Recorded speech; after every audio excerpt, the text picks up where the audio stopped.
काठ की काठी क्या करे, जब मन मोती होए, सच्चे साधक बन पड़े, मन माला ना तोए। अर्थात अगर दिल में सच्चाई और पवित्रता है तो बाहरी आडंबर और दिखावे का कोई महत्व नहीं। सच्चे साधक वही हैं जो अपने मन की पवित्रता को हर हाल में बनाए रखते हैं। बाहरी चीजों से उनका कोई प्रभाव नहीं पड़ता। हरे कृष्णा। प्रेम से बोलिए गौरी पुत्र गणेश भगवान की जय। ओम नमः शिवाय।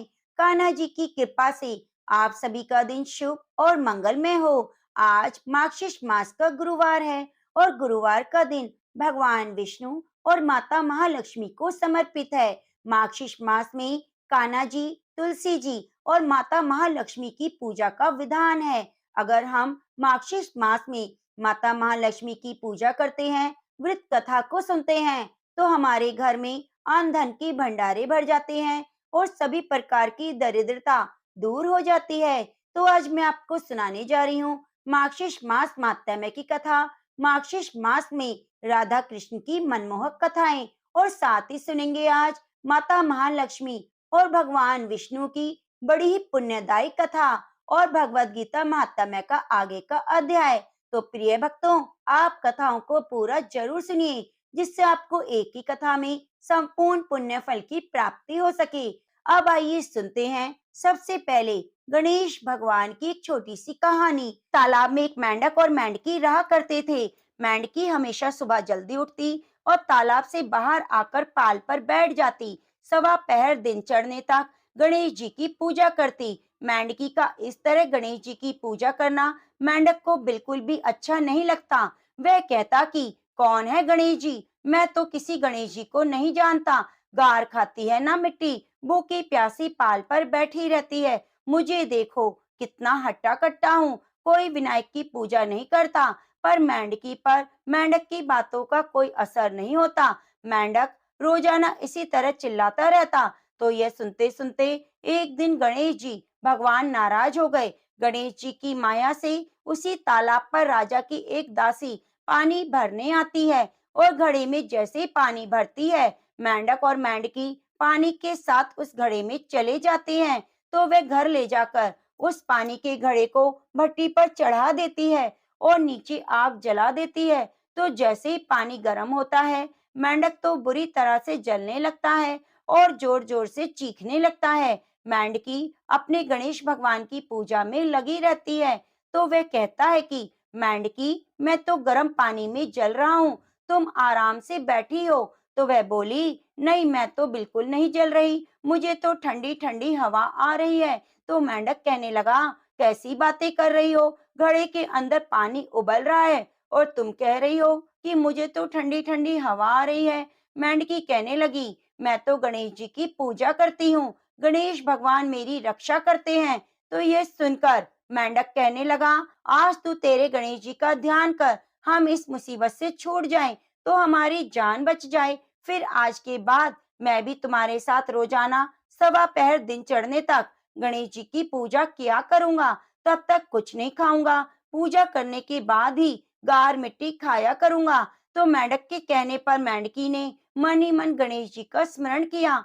तो गणेश जी की माया से वहां दो सांड लड़ते लड़ते आए और मटके से टकराकर मटका फूट गया। मेंढक मेंढकी बाहर निकल आए, तालाब में पहुंच गए। अब मेंढक को गणेश जी की माया समझ आ गई। वह भी रोजाना मेंढकी के साथ सवा पहर दिन चढ़ने तक तालाब की पाल पर बैठकर गणेश भगवान की पूजा अर्चना किया करता। गणेश जी महाराज, जैसे आपने मेंढक मेंढकी की रक्षा करी, वैसे हमारी और हमारे परिवार की करना, सुख सौभाग्य समृद्धि देना। तो प्रेम से बोलिए गणेश महाराज की जय। अब आइए सुनते हैं सभी मनोकामनाओं को पूरी करने वाली बांके बिहारी की एक सच्ची कथा। मथुरा के निकट एक गांव में एक छोटी सी लड़की रहा करती थी। वृंदावन के पास होने के कारण वहां बहुत सारे लोग ठाकुर जी के दर्शनों के लिए जाते थे। तो उस बच्ची के घर वाले भी हर साल ठाकुर जी के दर्शन के लिए जाते। तो वह लड़की अपने बाबा से कहती, बाबा, मुझे भी ठाकुर जी के दर्शन करने हैं। तो उसके पिताजी कहते, बेटा, ठाकुर जी के दर्शन के लिए तो तुझे मैं जरूर ले चलता, पर तुम बहुत छोटी हो, यहाँ पर भीड़ बहुत है, तुम इतनी दूर चल भी नहीं सकोगी और आगे खूब लंबी लंबी लाइनें होंगी, तो उसमें भी तुम्हारे लिए मुश्किल हो जाएगी। जब तुम बड़ी हो जाओगी तो मैं तुम्हें जरूर लेकर जाऊंगा। तो इसी तरह समय बीतता गया। फिर कोई कारणवश उसके घर वालों का वृंदावन जाना हुआ ही नहीं और समय के साथ वह लड़की बड़ी हो गई। उसके मन में ठाकुर जी के प्रति बहुत ही प्रेम था। उसका मन हमेशा ठाकुर जी के दर्शन के लिए ललचाता रहता। वह बहुत दुखी रहती थी कि सभी लोग तो ठाकुर जी के दर्शन करके आते हैं, पर मैं आज तक तो नहीं जा सकी। क्या पता मेरे भाग्य में ठाकुर जी के दर्शन लिखे हैं या नहीं। गांव में उसकी बहुत सारी सहेलियां थी, सभी ने ठाकुर जी के दर्शन किए थे और आकर उनके रूप का वर्णन उसके सामने करती, तो उस बच्ची की ललक और भी ज्यादा बढ़ जाती। समय के साथ वह बड़ी हो रही थी, पर उसका वृंदावन जाना नहीं हुआ। ऐसा करते करते वह विवाह योग्य हो गई। अब उसके बाबा को उसके विवाह की चिंता सताने लगी, तो उसके लिए अच्छे अच्छे रिश्ते तलाश करने शुरू कर दिए। उसका रिश्ता वृंदावन में ही तय हो गया। इसे अब संयोग कहो, ये ठाकुर जी का आशीर्वाद। वह तो ये जानकर बहुत खुश हुई कि मैं अब ठाकुर जी के दर्शन कर सकूंगी। सो मुहूर्त देखकर उसका विवाह हो गया।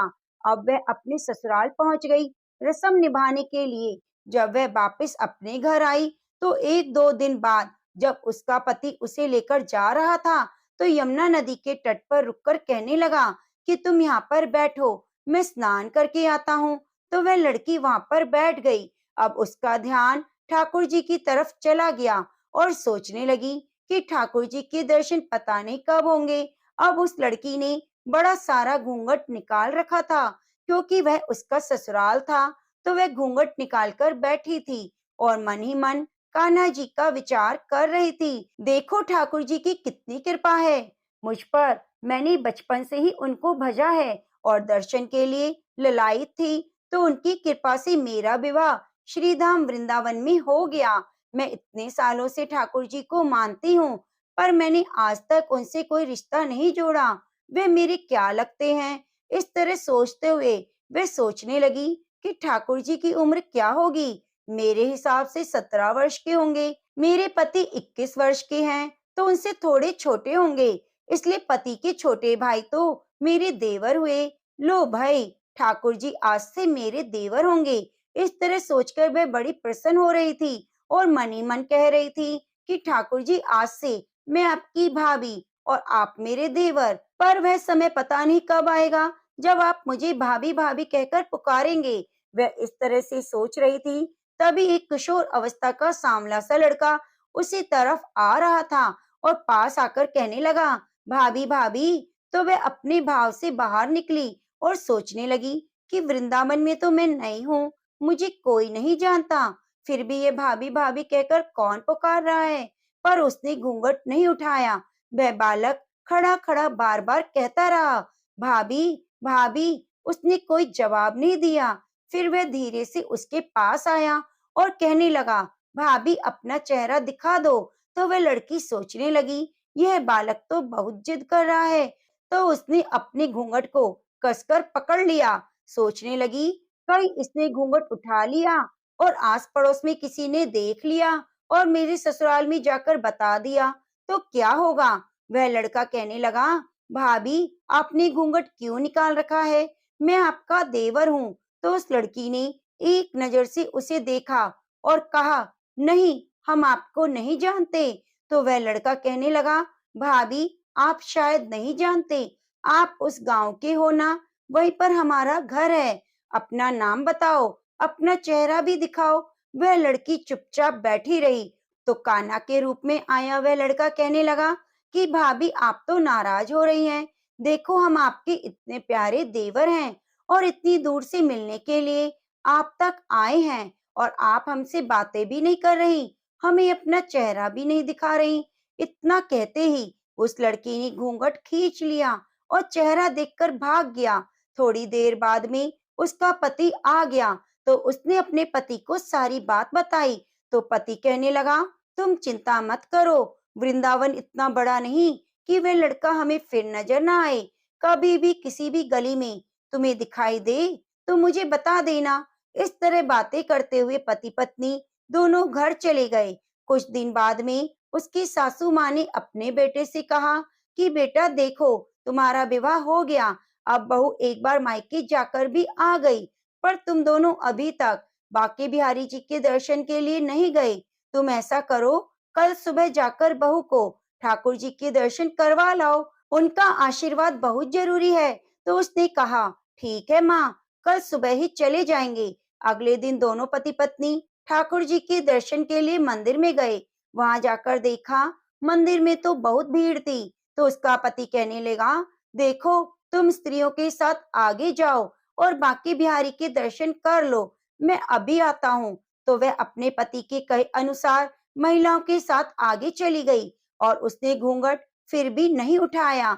वह घूंघट निकाले खड़ी रही। तो बहुत देर बाद उसका पति आया और कहने लगा, अरे बाबरी, ठाकुर जी के सामने घूंघट क्यों निकाल रखा है? अगर घूंघट नहीं हटाओगी तो प्रभु के दर्शन कैसे करोगी? तो अपने पति के कहने से ही उसने अपना घूंघट उठाया और ठाकुर जी की तरफ देखा। तो ठाकुर जी की जगह वही बालक मुस्कुराता हुआ दिखाई दिया। तो वह चिल्लाने लगी, सुनिए, देखिए, ये वही लड़का है जो मुझे यमुना तट पर मिला था। तो उसका पति देखकर कहने लगा, क्या हुआ, कहाँ है? वह बोली, देखो, जो मुझे भाभी भाभी कहकर भागा था ना, मेरा घूंघट हटा दिया था, वह लड़का मुझे मिल गया। यह देखो सामने खड़ा है।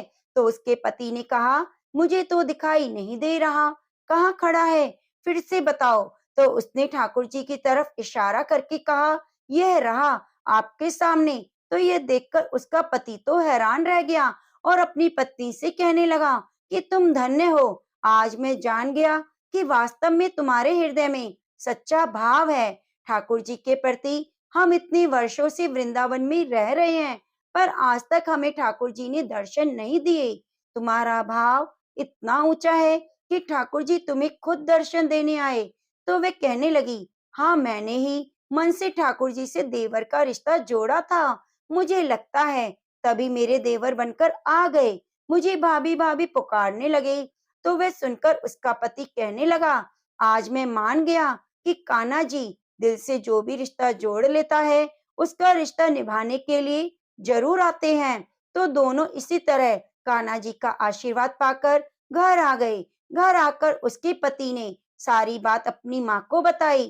तो माँ सुनकर बहुत खुश हुई और अपनी बहू को गले से लगाते हुए कहने लगी, बेटा, तुम जैसी बहू पाकर मैं तो धन्य हो गई। तो प्रेम से बोलिए, राधा कृष्ण भगवान की जय। अब आइए सुनते हैं मार्गशीर्ष मास माहात्म्य की कथा। जीवन का लक्ष्य है परम भगवान श्री कृष्ण की शुद्ध प्रेम भक्ति को प्राप्त करना और इसके लिए अनेक प्रयास किए जा सकते हैं।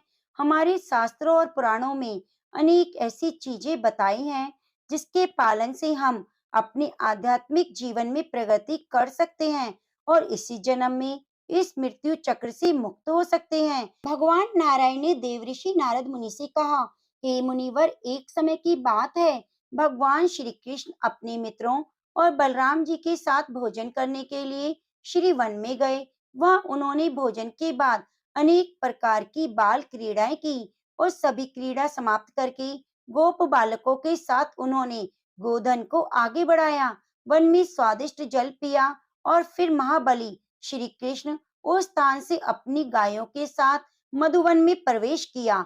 उस वन में एक बलवान और अत्यंत भयंकर दैत्य था जिसकी आकृति बड़ी विकराल थी। उसका रंग सफेद था। वह पर्वत आकार दैत्य बगुले के आकार का दिखाई दे रहा था। उसने देखा कि गायों का समुदाय है और ग्वाल बालों के साथ भगवान कृष्ण और बलराम भी विद्यमान हैं। फिर जिस प्रकार अगस्त्य ने समुद्र को पी लिया था, उसी प्रकार दैत्य ने भगवान हरि को अपना ग्रास बना लिया। जब सभी ग्वाल बालों ने यह देखा तो वे भय से कांप उठे, हाहाकार करने लगे। यह सब कुछ देखकर देवता गण भी भय से कांप गए और अपने अपने अस्त्र शस्त्र हाथ में लेकर दौड़ पड़े। देवराज इंद्र ने वज्र चलाया और उसके प्रहार से बकासुर नहीं मर पाया, केवल उसकी एक पाख चली गई। चंद्रदेव ने हिमपात किया, लेकिन उससे भी दानव को सर्दी का अनुभव नहीं हुआ। सूर्य के पुत्र यमराज ने उस पर यम दंड चलाया, उससे भी वह कुंठित हो गया और हिला डुला तक नहीं। वायु ने वायव अस्त्र चलाया, उससे भी एक स्थान से उठकर दूसरे स्थान पर चला गया। वरुण ने शिला की वर्षा की, उसके द्वारा उसे पीड़ा हुई। अग्नि देव ने आग्नेय अस्त्र चलाकर उसकी सभी पाख जला दी। कुबेर के अर्धचंद्र से उसके पैर कट गए। ईशान के शूल से असुर मूर्छित हो गया। यह देखकर ऋषि और मुनि भयभीत होकर भगवान कृष्ण को आशीर्वाद देने लगे। इसी बीच में श्री कृष्ण ब्रह्म तेज से प्रज्वलित हुए। उन्होंने बाहर और भीतर से दैत्य के सभी अंगों में अग्नि उत्पन्न कर दी और फिर उन सबका बमन करते हुए दानव ने प्राण त्याग दिए। इस प्रकार बकासुर का वध करके भगवान श्री कृष्ण ग्वाल बालों और गायों के साथ अत्यंत मनोहर केली कदम कानन में पहुंचे। उस समय वहां वृष रूपधारी प्रवंती और पर्वत के समान विशाल काय था। उसने दोनों सिंगों से श्रीहरि को उठाकर घुमाना आरंभ कर दिया। यह देखकर सभी ग्वाल बाल इधर उधर भागने लगे, रोने लगे, लेकिन बलराम जी जोर जोर से हंसने लगे, क्योंकि वे जानते थे श्री कृष्ण यानी मेरा भाई साक्षात परमेश्वर है। उन्होंने बालक को समझाया और कहा कि वह किस बात का है, चिंता मत करो। इधर मधुसूदन ने स्वयं उसके दोनों सिंग पकड़ लिए और आकाश में घुमाकर भूतल पर फेंक दिया। दैत्य प्रलंबित हो गया।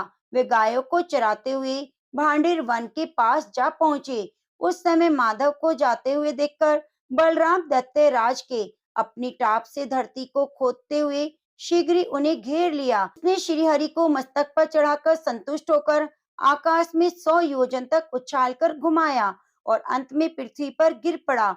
उस असुर ने भी श्रीहरि के हाथ को अपने दांतों से पकड़ लिया और क्रोध पूर्वक चबाने लगा, लेकिन श्रीहरि के अंग वज्र के समान कठोर थे। इसके कारण उस दैत्य के सारे दांत टूट गए।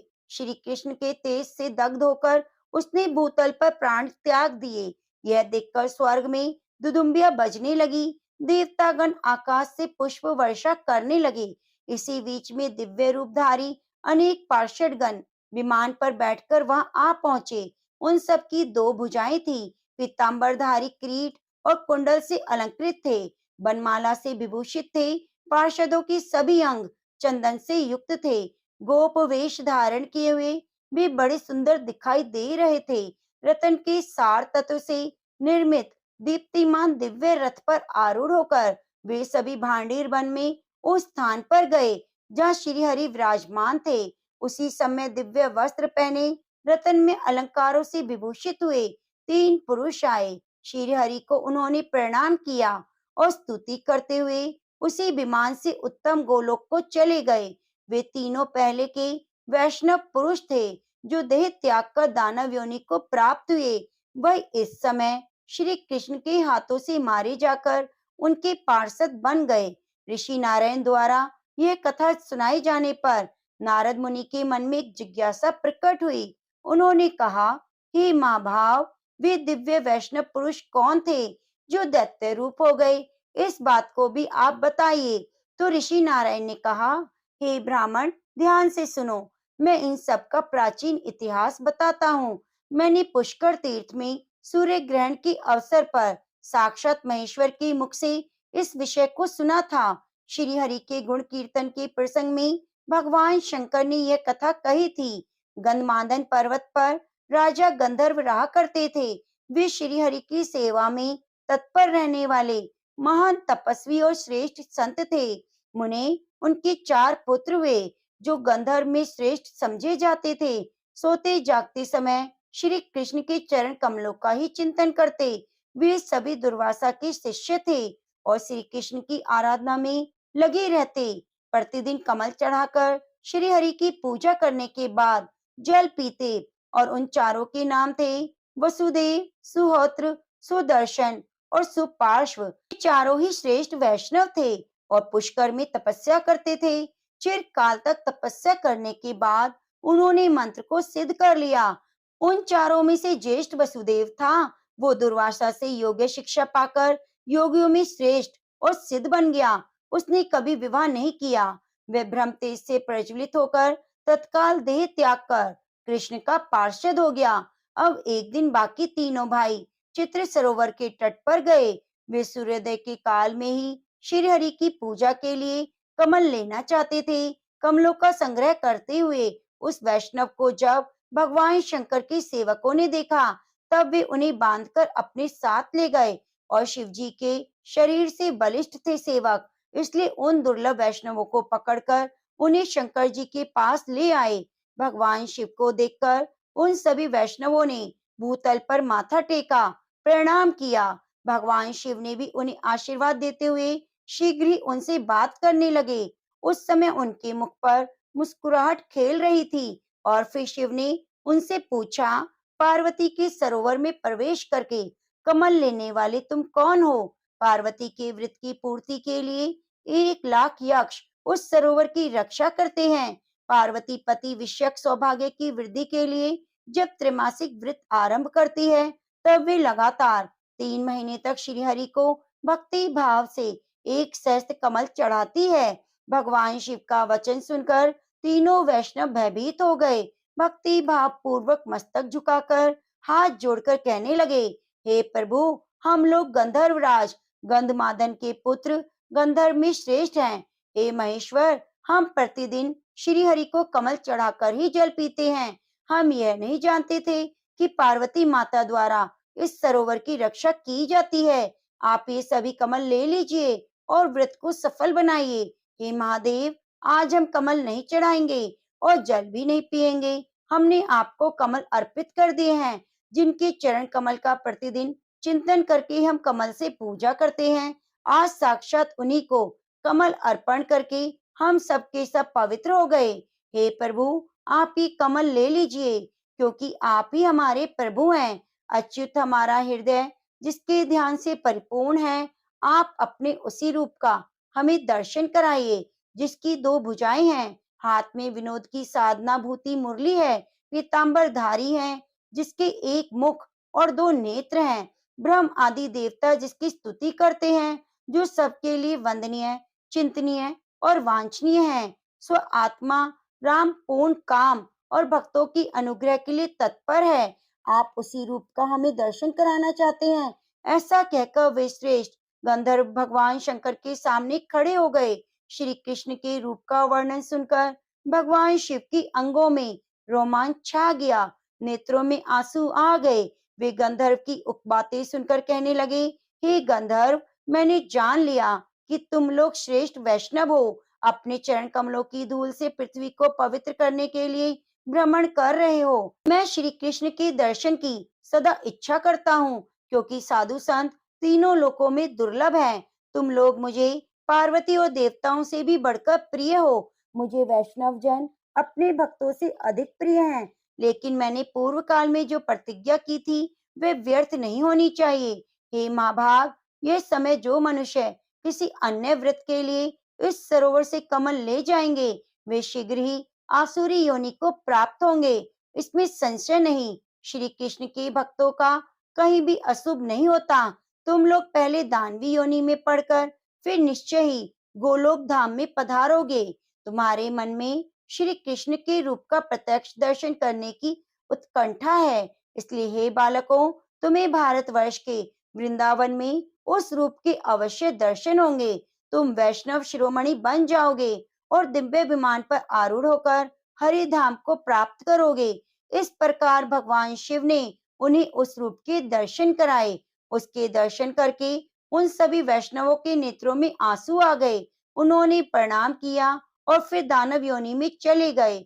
वासुदेव तो पहले ही मुक्त हो चुका था, इसलिए सुहोत्र बकासुर बना, सुदर्शन प्रलंबित शूर बना और सुपार्श्व केसरी बना। और भगवान श्री कृष्ण के दर्शन कर उन्हीं के हाथों से मृत्यु को प्राप्त होकर तीनों परम धाम को चले गए।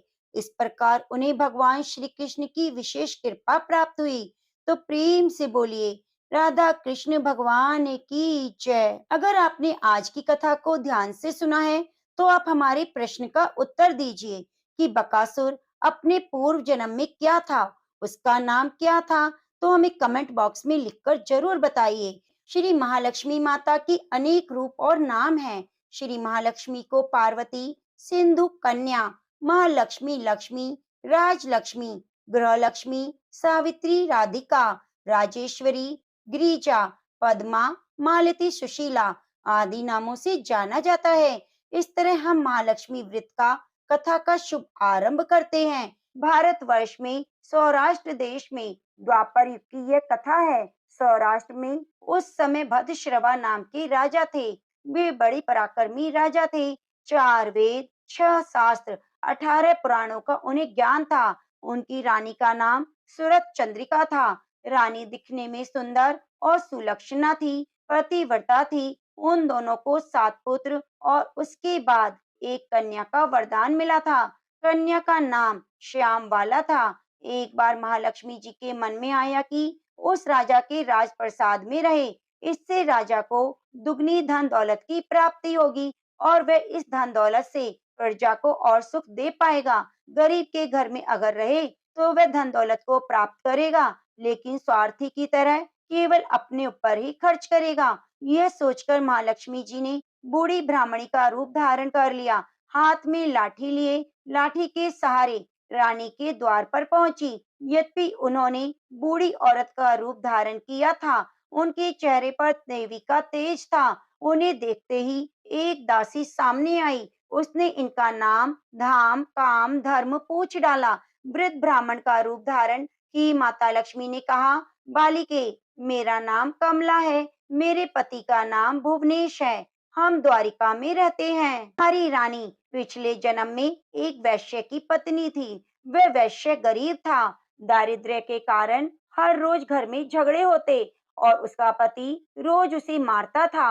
इन बातों से तंग आकर वह घर छोड़कर चली गई और वन जंगल में खाली पेट भटकने लगी। उसकी इस दुर्दशा पर मुझे दया आ गई। तब मैंने उसे सुख संपत्ति देने वाली माँ लक्ष्मी की कथा सुनाई। मेरे कहने पर उसने माता लक्ष्मी का व्रत किया। श्री महालक्ष्मी प्रसन्न हुई और उसकी गरीबी दूर हो गई। उसका घर, संसार, दौलत, संपत्ति से भर गया।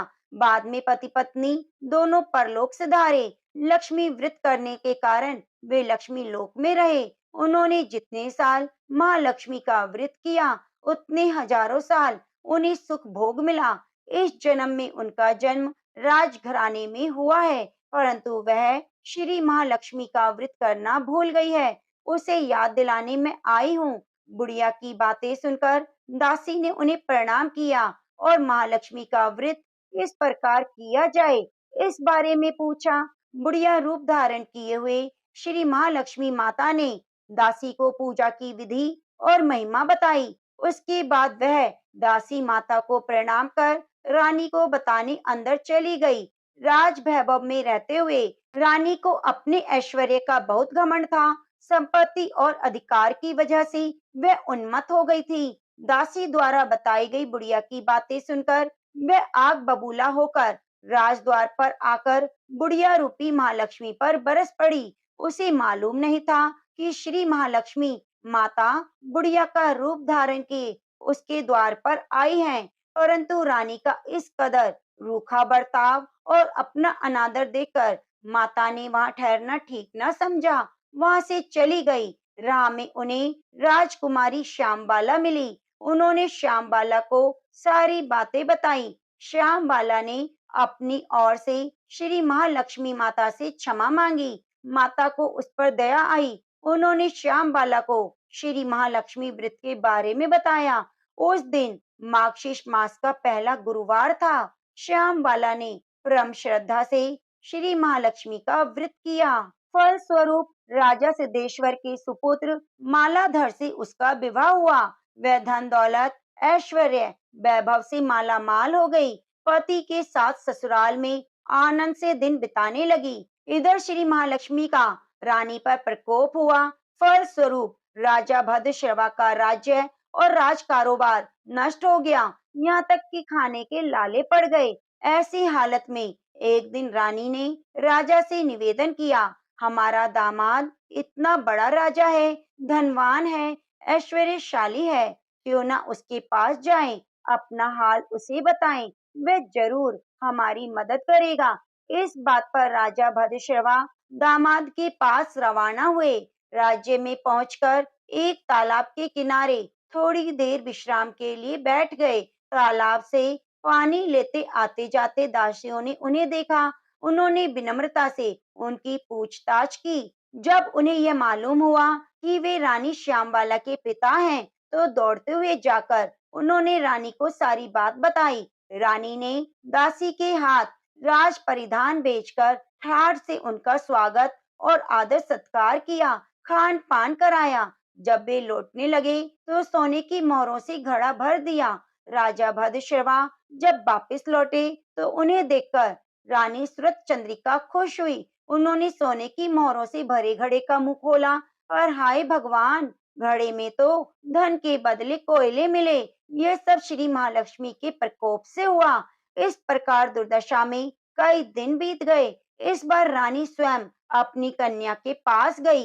इस दिन अगन मास का अंतिम गुरुवार था। श्याम बाला ने माँ लक्ष्मी का व्रत किया, पूजा की और अपनी माता से भी व्रत करवाया। इसके बाद रानी अपने घर आई। श्री महालक्ष्मी का व्रत रखने से उसे फिर से राजपाट, धन दौलत, ऐश्वर्य प्राप्त हो गया। वे फिर से सुख शांति आनंद में जीवन बिताने लगी। कुछ दिनों बाद राजकन्या श्यामबाला अपने पिता के घर आई। उसे अपने घर देखकर सूरत चंद्रिका को पुरानी बातें याद आ गईं। यही कि श्यामबाला ने अपने पिता को घड़ा भरकर कोयला दिया था, लेकिन उसने तो ऐसा नहीं दिया था। इस कारण श्यामबाला को पिता के घर आने पर उसका कोई आदर आतिथ्य नहीं हुआ, बल्कि अनादर हुआ। पर उसने इस बात का बुरा नहीं माना। अपने घर लौटते समय उसने पिता के घर से थोड़ा नमक ले लिया। अपने घर लौटने पर उसके पति ने पूछा, आप अपने मायके से क्या लाई? इस पर उसने जवाब दिया, वहां का सार लाई हूँ। पति ने पूछा, इसका मतलब क्या हुआ? श्याम बाला ने कहा, थोड़ा धीरज रखें, सब मालूम हो जाएगा। उस दिन श्याम बाला ने सारा भोजन नमक डाले बिना बनाया और परोसा। पति ने खाना चखा, सारा खाना नमक बिना था, इसलिए स्वाद न आया। फिर श्याम बाला ने थाली में नमक डाला, इससे सारा भोजन स्वादिष्ट लगने लगा। तब श्याम बाला ने पति से कहा, यही है वह मायके से लाया हुआ सार। पति को उसकी बात सही लगी। फिर वे दोनों हंसी मजाक करते हुए भोजन करने लगे। कहा गया है कि इस तरह से जो कोई श्रद्धा भाव से माता लक्ष्मी की पूजा करता है, व्रत कथा को सुनता है, उस पर माता की कृपा प्राप्त होती है, सुख संपत्ति शांति प्राप्त होती है, मनोकामनाओं की पूर्ति होती है। परंतु यह सब प्राप्त होने पर माता की पूजा को भूलना नहीं चाहिए। हर गुरुवार को व्रत पाठ अवश्य करना चाहिए। तो प्रेम से बोलिए, माता लक्ष्मी की जय। अब आइए गुरुवार के दिन सुनी जाने वाली भगवान विष्णु की कथा को सुनते हैं। प्राचीन समय में बसंतपुर नगर में एक निर्धन ब्राह्मण रहता था। ब्राह्मण के कोई संतान नहीं थी। उसकी पत्नी बहुत फूहड़ औरत थी। वह सुबह काफी धूप निकलने के बाद उठती, प्रतिदिन स्नान भी न करती। भगवान की पूजा करने की तो कभी सोचती ही नहीं। सुबह उठते ही वह पहले भोजन करती। घर में सफाई करना उसे कतई पसंद नहीं था। ब्राह्मण अपनी पत्नी के आचरण से बहुत दुखी रहता। भगवान की अनुकंपा से उस ब्राह्मण की पत्नी गर्भवती हुई। उसने 10वें महीने में एक सुंदर कन्या को जन्म दिया। निर्धन ब्राह्मण कन्या के जन्म से बहुत दुखी हुआ। धीरे धीरे ब्राह्मण की कन्या बड़ी होने लगी। बचपन से ही उस कन्या की रुचि भगवान विष्णु की पूजा में थी। वह प्रातः उठते ही स्नान आदि करके भगवान विष्णु की पूजा करने मंदिर में जाती। बृहस्पतिवार को व्रत रखकर विधिवत पूजा पाठ करती। फिर पढ़ने के लिए पाठशाला में जाती। घर से चलते हुए मुट्ठी भर जौ लेकर जाती और रास्ते में थोड़े थोड़े जौ गिराती जाती। जब वह पाठशाला से घर लौटती तो जौ के दाने सोने में बदले हुए मिलते। लड़की तभी सोने के दाने बीन लाती।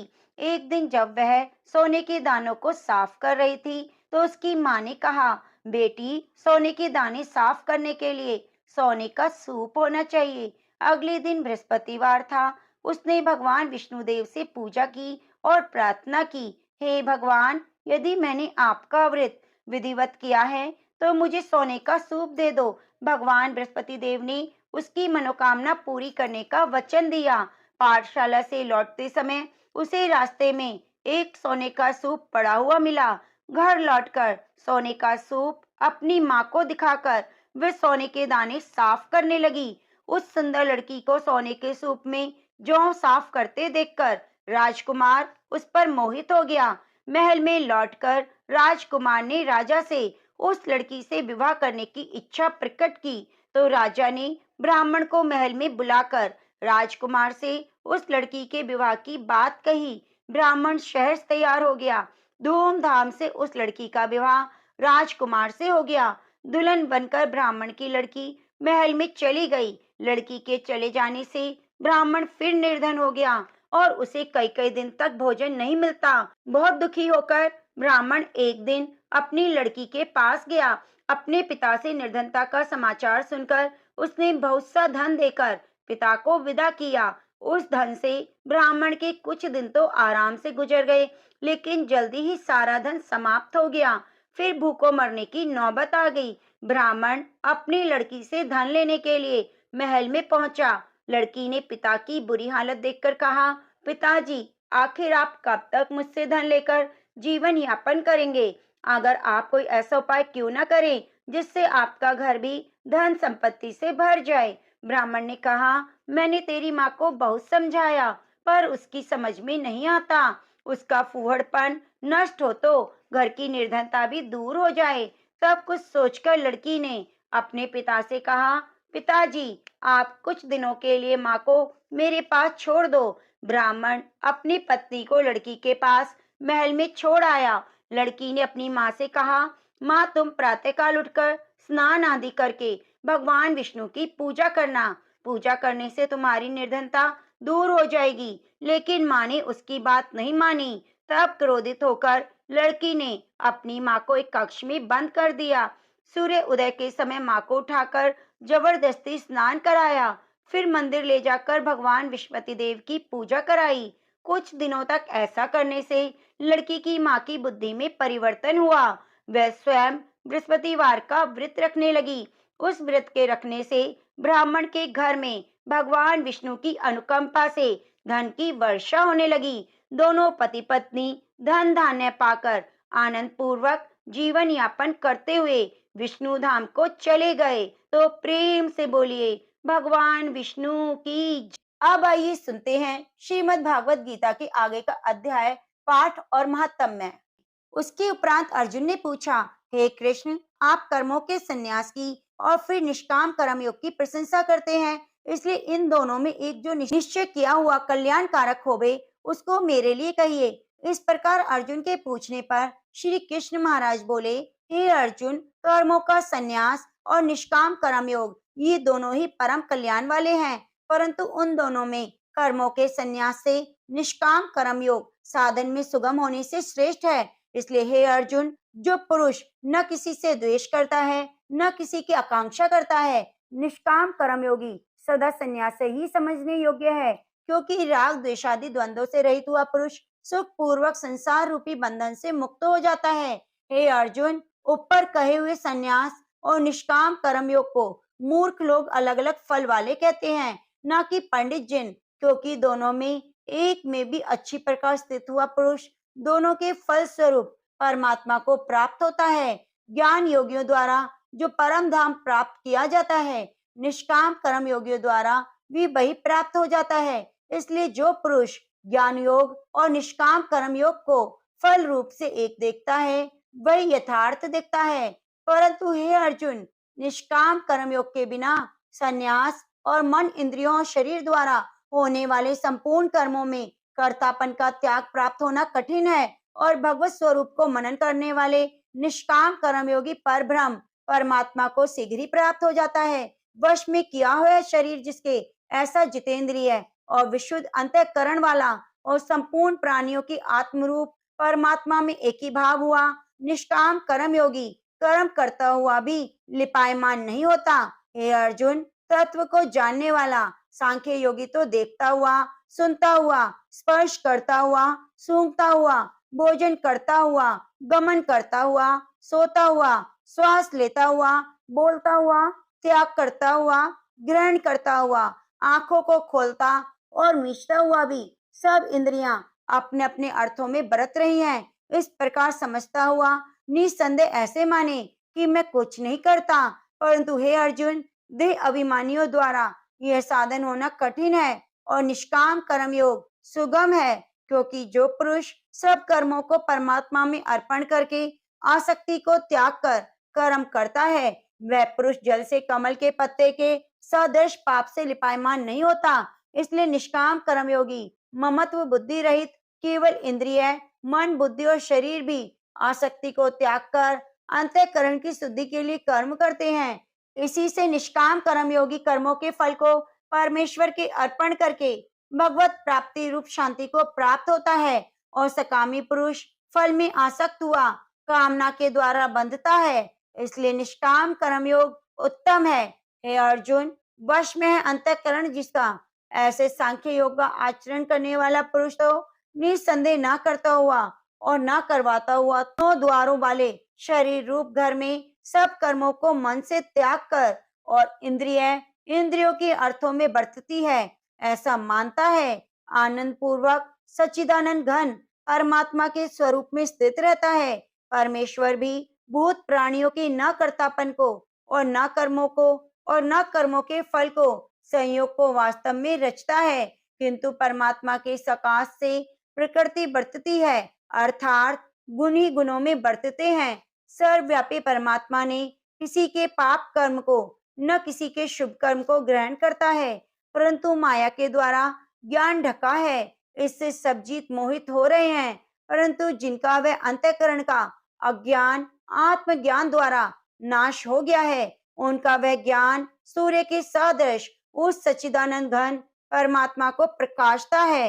हे अर्जुन, तद्रूप है बुद्धि जिनकी, तद्रूप है मन जिनका, और सच्चिदानंद घन परमात्मा में है निरंतर एक ही भाव से स्थित जिनकी, ऐसी तत्परायण पुरुष ज्ञान के द्वारा पाप रहित हुए आप पुनरावृत्ति को परम गति को प्राप्त होते हैं। ऐसे वे ज्ञानी जन विद्या विनय युक्त ब्राह्मण में और गो हाथी कुत्ते और चांडाल में भी समभाव से देखने वाले ही होते हैं। इसलिए जिनका मन समत्व भाव में स्थित है, उनके द्वारा इस जीवित अवस्था में ही संपूर्ण संसार जीत लिया गया है। कि सच्चिदानंद घन परमात्मा निर्दोष और सम है, इससे वे सच्चिदानंद घन परमात्मा में ही स्थित हैं। जो पुरुष प्रिय को अर्थात जिसको लोग प्रिय समझते हैं उसको प्राप्त होकर हर्षित नहीं हो, और अप्रिय को अर्थात जिसको लोग अप्रिय समझते हैं उसको प्राप्त होकर उद्वेगवान न हो, ऐसा स्थिर पुरुष संशय रहित ब्रह्मवेता पुरुष सच्चिदानंद घन पर ब्रह्म परमात्मा में एक ही भाव से नित्य स्थित है।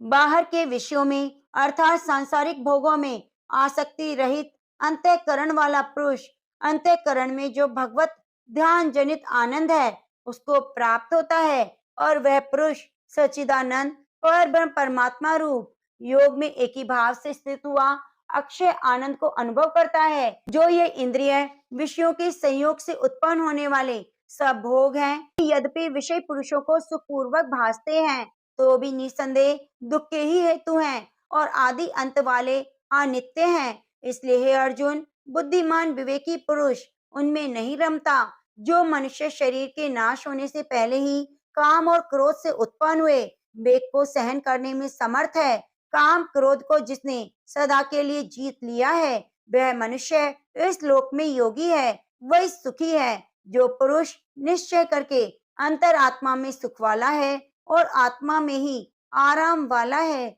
जो आत्मा में ही ज्ञान वाला है, ऐसा वह सच्चिदानंद घन पर ब्रह्म परमात्मा के साथ एक ही भाव हुआ सांख्य योगी शांत ब्रह्म को प्राप्त होता है। नाश हो गए हैं सब पाप जिनके, ज्ञान करके निवृत्त हो गया है संशय जिनका, संपूर्ण भूत प्राणियों के हित में है रति जिनकी, एकाग्र हुआ है भगवान के ध्यान में जिनका चित्त, ऐसे ब्रह्मवेता पुरुष शांत पर ब्रह्म को प्राप्त होते हैं। काम क्रोध से रहित जीते हुए चित्त वाले पर ब्रह्म परमात्मा का साक्षात किए हुए ज्ञानी पुरुषों के लिए सब ओर से शांत पर ब्रह्म परमात्मा ही प्राप्त है।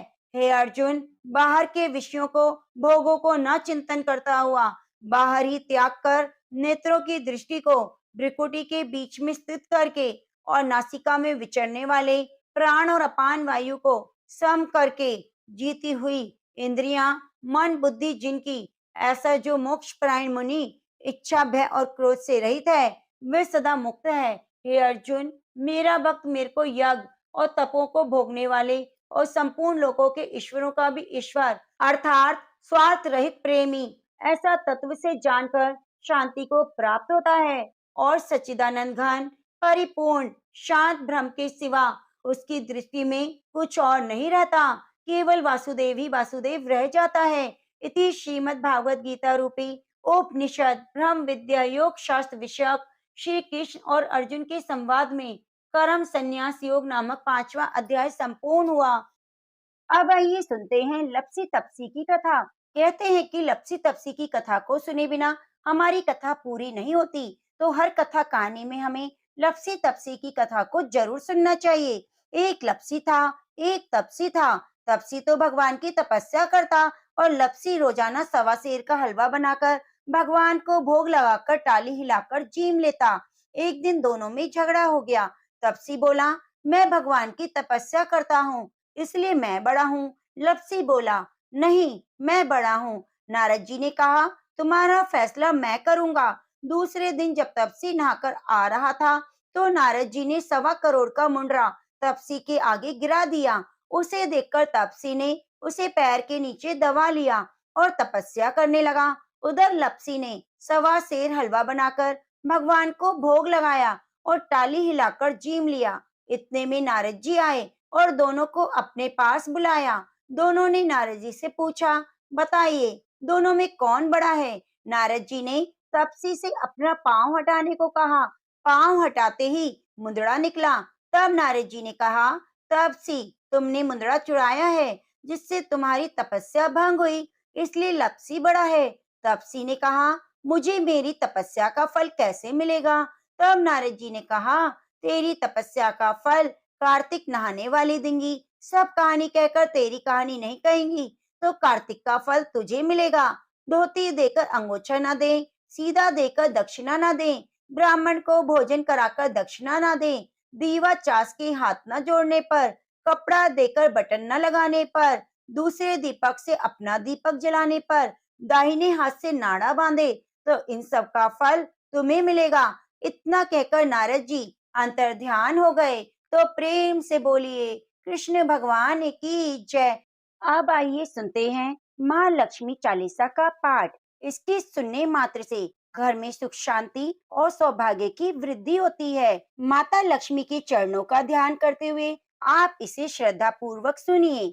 जय जय श्री माँ लक्ष्मी, करो मात तब ध्यान, सिद्ध काज मम कीजिए, निज शिशु सेवक जान। नमो महालक्ष्मी जय माता, तेरो नाम जगत विख्याता। आदि शक्ति हो मात भवानी, पूजत सब नर मुनि ज्ञानी। जगत पालिनी सब सुख करनी, निज जनहित भंडारन भरनी। श्वेत कमल दल पर तब आसन, मात सुशोभित है पद्मासन। श्वेतांबर अरु श्वेताभूषण, श्वेत ही श्वेत सुसज्जित पुष्पन। शीश छत्र अति रूप विशाला, गल सोहे मुक्तन की माला। सुंदर सोहे कुंचित केशा, विमल नयन अरु अनुपम वेशा। कमल नाल संभुज तव चारी, सुर नर मुनि जनहित सुखकारी। अद्भुत छटा मात तब बानी, सकल विश्व कीनो सुख खानी। शांति स्वभाव मृदुल तब भवानी, सकल विश्व की हो सुख खानी। महालक्ष्मी धन्य हो माई, पंच तत्व में सृष्टि रचाई। जीव चराचर तुम उपजाए, पशु पक्षी नर नारी बनाए। क्षिति तल अगणित वृक्ष जमाए, अमित रंग फल फूल सुहाए। छवि बिलोक सुर मुनि नर नारी, करे सदा तब जय जयकारी। सुरपति और नरपति सब ध्याए, तेरे सम्मुख शीश नवावे। चारों वेदन तब यश गाया, महिमा अगम पार नहीं पाए। जा पर करहु मातु तुम दाया, सोई जग में धन्य कहाया। कल में राजई रंक बनाओ, रंक राव कर विमल न लाओ। जिन पर करहु मात तुम बासा, उनका यशो विश्व प्रकाशा। जो ध्यावे से बहु सुख पावे, विमुख रहे हो दुख उठावे। महालक्ष्मी जन सुखदाई, ध्याऊं तुमको शीश नवाई। निज जन जाने मोई अपनाओ, सुख संपत्ति दे दुख नसाओ। ओम श्री श्री जय सुख खानी, रिद्धि सिद्धि देव मात जन जानी। ओम ह्रीम ह्रीम सब व्याधि हटाओ, जन उन विमल दृष्टि दर्शाओ। ओम क्लीम क्लीम शत्रु क्षय कीजे, जनहित मात अभय वर दीजे। ओम जयति जय जननी, सकल काज भक्तन के सरणी। ओम नमो नमो भवनिधि तारिणी, तरणी भंवर से पार उतारणी। सनो माती है विनय हमारी, पूर्वहु आशन करहु अवारी। ऋणी दुखी जो तुमको ध्यावे, सो प्राणी सुख संपत्ति पावे। रोग ग्रसित जो ध्यावे कोई, ताकि निर्मल काया होई। विष्णु प्रिया जय जय महारानी, महिमा अमित न जाए बखानी। पुत्रहीन जो ध्यान लगावे, पाए सुत अतहि हुलसावे। त्राहि त्राहि शरणागत तेरी, करहु मात अब नेक न देरी। आवहु मात विलंब न कीजे, हृदय निवास भक्त पर दीजे।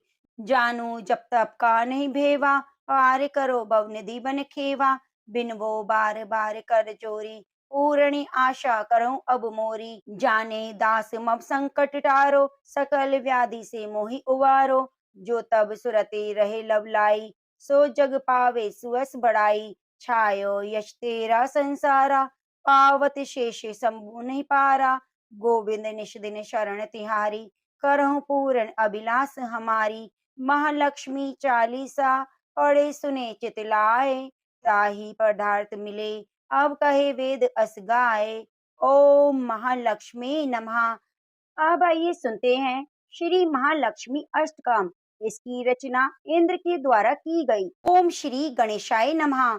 समस्त ऐश्वर्यों की अधिष्ठात्री और अपार धन संपत्तियों को देने वाली महालक्ष्मी की आराधना हर दिन करनी चाहिए। महालक्ष्मी की कृपा से वैभव, सौभाग्य, आरोग्य, ऐश्वर्य, शील, विद्या, विनय, ओज और कांति मिलती है। आश्चर्यजनक रूप से असीम संपदा मिलती है। इंद्र द्वारा रचित महालक्ष्मी कृपा प्रार्थना स्तोत्र, जिसमें श्री महालक्ष्मी की अत्यंत ही सुंदर उपासना की गई है। इंद्रकृत महालक्ष्मी कृपा प्रार्थना स्तोत्र की कथा। एक बार देवराज इंद्र ऐरावत हाथी पर चढ़कर जा रहे थे। रास्ते में दुर्वासा मुनि मिले। मुनि ने अपने गले में पड़ी माला निकालकर इंद्र के ऊपर फेंक दी, जिसे इंद्र ने ऐरावत हाथी को पहना दिया। तीव्र गंध से प्रभावित होकर ऐरावत हाथी ने सूंड से माला उतारकर पृथ्वी पर फेंक दी। यह देखकर दुर्वासा मुनि ने इंद्र को शाप देते हुए कहा, इंद्र, ऐश्वर्य के घमंड में तुमने मेरी दी हुई माला का अनादर किया है। यह माला नहीं है, यह लक्ष्मी का धाम थी। इसलिए तुम्हारे अधिकार में स्थित तीनों लोकों की लक्ष्मी शीघ्र ही अदृश्य हो जाएगी। महर्षि दुर्वासा के श्राप से त्रिलोकी श्रीहीन हो गई और इंद्र की राज्य लक्ष्मी समुद्र में प्रविष्ट हो गई। देवताओं की प्रार्थना से जब वे प्रकट हुई, तब उनका सभी देवता ऋषि मुनियों ने अभिषेक किया। देवी महालक्ष्मी की कृपा से संपूर्ण विश्व समृद्धशाली और सुख शांति से संपन्न हो गया। आकर्षित होकर देवराज इंद्र ने उनकी इस प्रकार स्तुति की। इंद्र बोले, श्री पीठ पर स्थित और देवताओं से पूजित होने वाली हे महामाये, तुम्हें नमस्कार है। हाथ में शंख, चक्र और गदा धारण करने वाली हे महालक्ष्मी, तुम्हें प्रणाम है। गरुड़ पर आरूढ़ हो कोलासुर को भय देने वाली, सभी पापों को हरने वाली हे भगवती महालक्ष्मी, तुम्हें प्रणाम है। सब कुछ जानने वाली, सबको वर देने वाली, समस्त दुष्टों को भय देने वाली, सभी दुखों को दूर करने वाली हे महालक्ष्मी देवी, तुम्हें नमस्कार है। सिद्धि, बुद्धि, भोग और मोक्ष देने वाली हे मंत्रपूत भगवती महालक्ष्मी, तुम्हें सदा प्रणाम है। हे देवी, हे आदि अंत रहित आदि शक्ति, हे महेश्वरी, हे योग से प्रकट हुई भगवती महालक्ष्मी, तुम्हें नमस्कार है। हे देवी, तुम स्थूल, सूक्ष्म और महारौद्र रूपिणी हो। महाशक्ति हो, महोदरा हो और बड़े-बड़े पापों का नाश करने वाली हो। हे देवी महालक्ष्मी, तुम्हें नमस्कार है। हे कमल के आसन पर विराजमान पर ब्रह्म स्वरूपिणी देवी, हे परमेश्वरी, हे जगदम्बा, हे महालक्ष्मी, तुम्हें प्रणाम है। हे देवी, तुम श्वेत और लाल वस्त्र धारण करने वाली और नाना प्रकार के अलंकारों से विभूषित हो, संपूर्ण जगत में व्याप्त हो, अखिल लोक को जन्म देने वाली हो। हे माता लक्ष्मी, तुम्हें मेरा प्रणाम है। जो मनुष्य भक्ति युक्त होकर इस महालक्ष्मी अष्टक स्तोत्र का सदा पाठ करता है, वे सारी सिद्धियों और राज वैभव को प्राप्त कर लेता है। जो प्रतिदिन एक समय पाठ करता है, उसके बड़े-बड़े पापों का नाश हो जाता है। जो 2 समय पाठ करता है, वह धन धान्य से संपन्न होता है। जो प्रतिदिन 3 काल पाठ करता है, उसके महान शत्रुओं का नाश हो जाता है और उसके ऊपर कल्याणकारिणी वरदायिनी माँ लक्ष्मी सदा प्रसन्न रहती है। इस प्रकार से माँ लक्ष्मी अष्टक स्तोत्र संपूर्ण हुआ। माता लक्ष्मी के अष्टक स्तोत्र के साथ माता लक्ष्मी के 11 नामों का भी जरूर श्रवण करना चाहिए। वे हैं पद्मा, पद्मिलिया, पद्म वन निवासिनी, श्री, कमला, हरिप्रिया, इंद्रा, रमा, समुद्र तनया, भार्गवी, जलधिजा आदि नामों से पूजित देवी महालक्ष्मी वैष्णवी शक्ति है। तो प्रेम से बोलिए महालक्ष्मी की जय। आप सभी भक्तों पर माता लक्ष्मी की कृपा सदा सदैव बनी रहे।